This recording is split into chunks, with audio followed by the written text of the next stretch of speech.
One legendary TV host declined to beat up Adam Sandler, so another stepped up for the right price. Here's what went down behind the scenes of Happy Gilmore.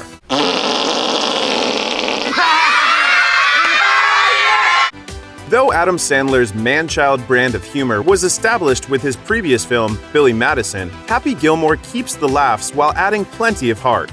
Sure, he still flies off the handle, but because he's motivated by the desire to help his grandma and save her home, Happy's a more likable protagonist than Billy. We're gonna get your house back. That is a promise. Oh, sure. It's no surprise that Adam Sandler would grow up to make a movie about golf. His dad, Stanley Sandler, was a huge fan of the sport, taking Adam out on the links whenever he could.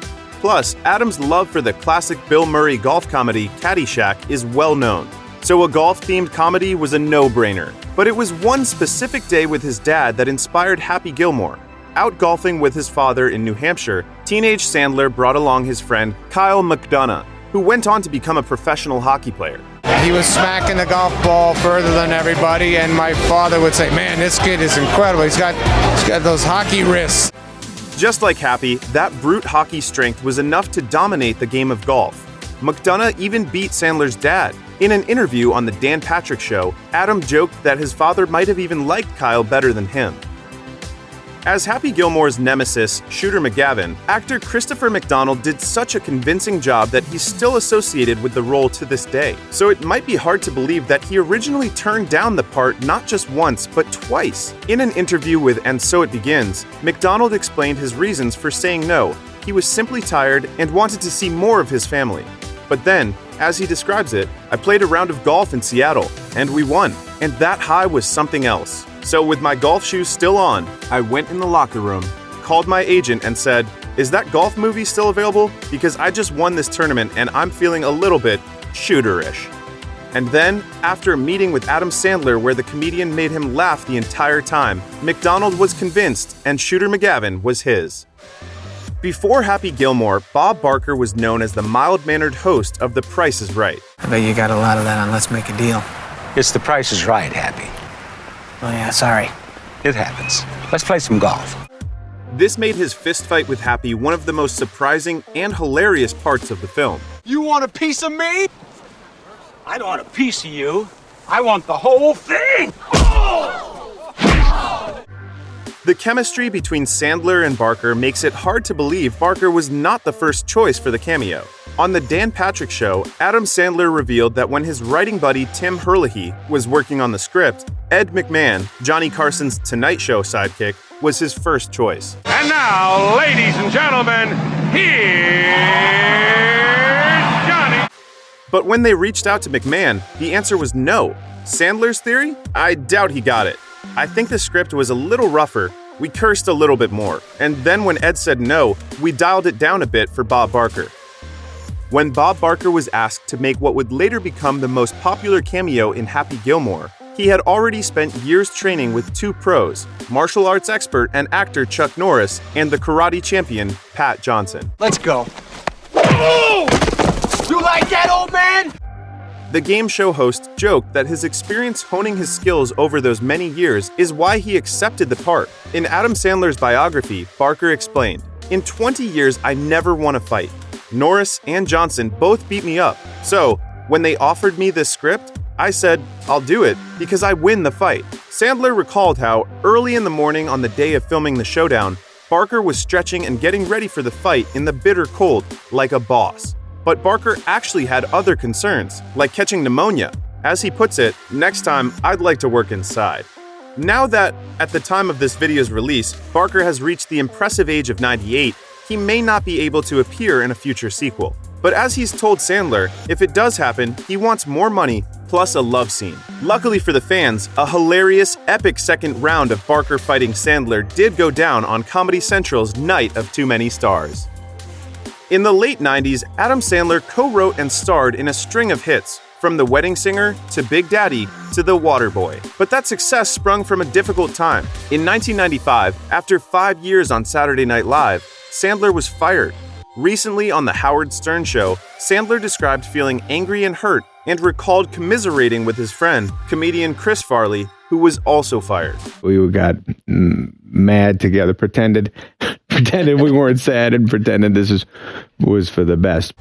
But Sandler's film career was just beginning. A few months before his final SNL performance, Billy Madison was released to massive success. Donkey Kong sucks. You know something? You suck. And Sandler followed this up with Happy Gilmore, which raked in an impressive $41.2 million.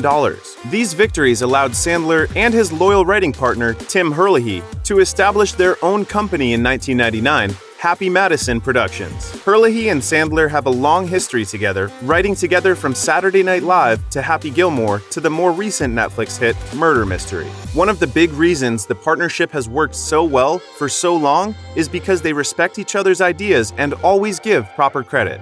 In an interview with Esquire, Herlihy explained, "SNL teaches you to be very generous with credit. Adam is really good about that." Even with all of the memorable characters in Happy Gilmore, the golf pro, Chubbs, played by Carl Weathers, really stood out. Surprisingly, Weathers was not the first choice. John Amos, of Good Times fame, was. But this fact was only revealed in recent years when Amos appeared in Uncut Gems with Adam Sandler. In an interview with Vulture, the directors of Uncut Gems, the Safdie brothers, revealed how Sandler and Herlihy wanted Amos for Chubbs, and that it was the studio that decided Carl Weathers would be the better choice.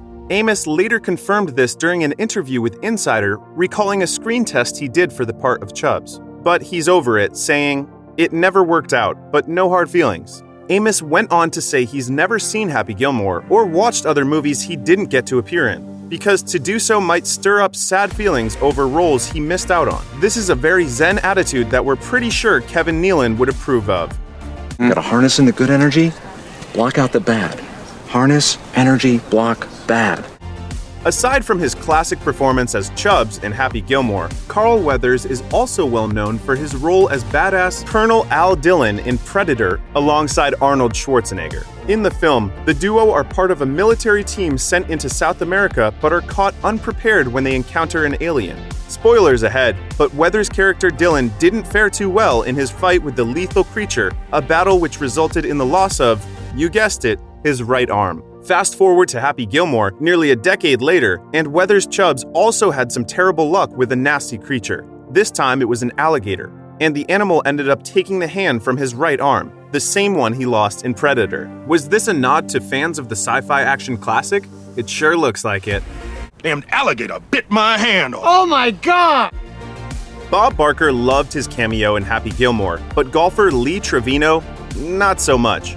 The pro athlete made a few, mainly silent appearances throughout the film, but when he did speak, his lines were memorable. Grizzly Adams did have a beard. These brief scenes with the golf champion are great examples of what gives the movie its wacky charm. So you might be surprised to discover that Trevino didn't actually read the script before signing on to the project. If he had, he later said he wouldn't have appeared in the film. The golfer made his feelings clear in an interview with CBS. If they were going to use all those foul words in there, I never would have done it. Happy Gilmore has many fans, including pro golfers. In an interview for The Dan Patrick Show, Christopher McDonald talked about his experiences golfing with the pros who love trying the signature happy swing. The actor explained, "I meet all these great players. They all try that shot. They think it's the funniest thing in the world. You might be surprised to find out that this odd method is actually a legal way to swing. As McDonald said, these guys are crushing it, but you know, that's what it takes. It takes a good athlete to hit that shot." Just tap it in. Just tap it in. Give it a little tapping. Tap, tap, tap-a-roo. Fans have been clamoring for a sequel to Happy Gilmore for quite some time, and now it looks like they just might get one. In 2021, the comedian posted a video on Twitter performing the signature shot. Okay, it's been 25 years since I've done this. Let's see what happens. He even made a shout out to Shooter McGavin. I'm scared. Shooter McGavin, this is for you. A few hours later, Christopher McDonald responded with his own tweet.